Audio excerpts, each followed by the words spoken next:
Welcome back. Today is a big day. We are finally finishing the roof of the 10x20 shed. To be honest, I've never done roofing before.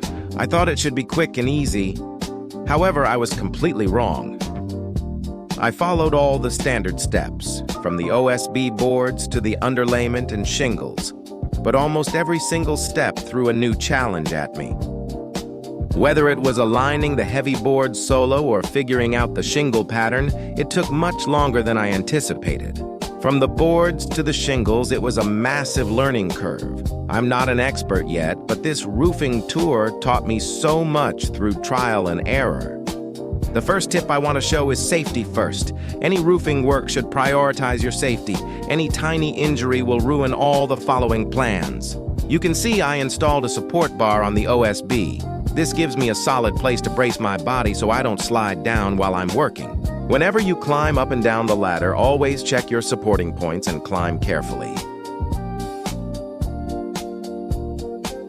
I didn't mean to ask for help, but my friend saw me struggling and offered to help fix the roofing underlayment.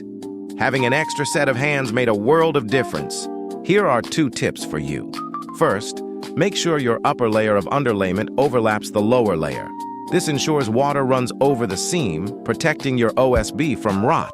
Second, always keep the underlayment straight. If it's crooked now, it will bring you so much trouble when you start laying the shingles. Time for shingles. For the first row, I used a peel and stick starter shingle roll. It saved me so much time on cutting and measuring the starter course. I used 3-tab shingles to save a few dollars per bundle, but I strongly suggest using architectural shingles instead. They are way more durable and look much better. I really wish I knew this before. Now here is the interesting part. Even after watching tons of YouTube videos, I still couldn't figure out the best way to start the shingles. I spent so much time climbing up and down the ladder just trying to make sense of it. Then, something amazing happened. A contractor working on my neighbor's house noticed my struggle. He came over and offered to teach me the right way. I don't speak Spanish and he doesn't speak English. But we are both handy men, so we talked using shingles. He showed me the rhythm, the overlap, and the technique. Finally, I learned how to install shingles like a pro. Gracias, amigo.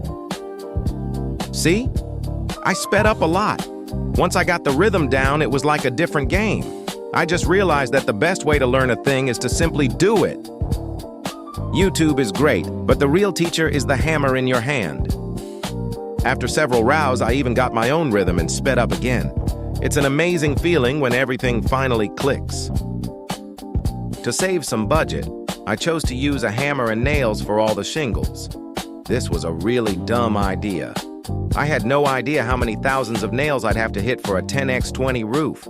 My arm is killing me. I strongly suggest you get a roofing nail gun. Don't be like me. Save your joints and your time.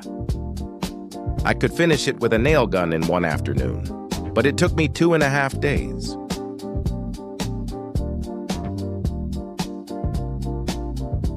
I did a much better job on my next project, the chicken coop roofing, thanks to the lessons I learned here. If you like my video, please hit the like button and subscribe. Your support means a lot to me.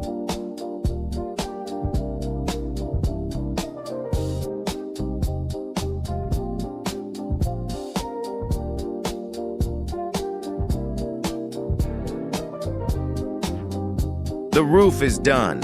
Next up, doors and trim. See you in the next one, my friend.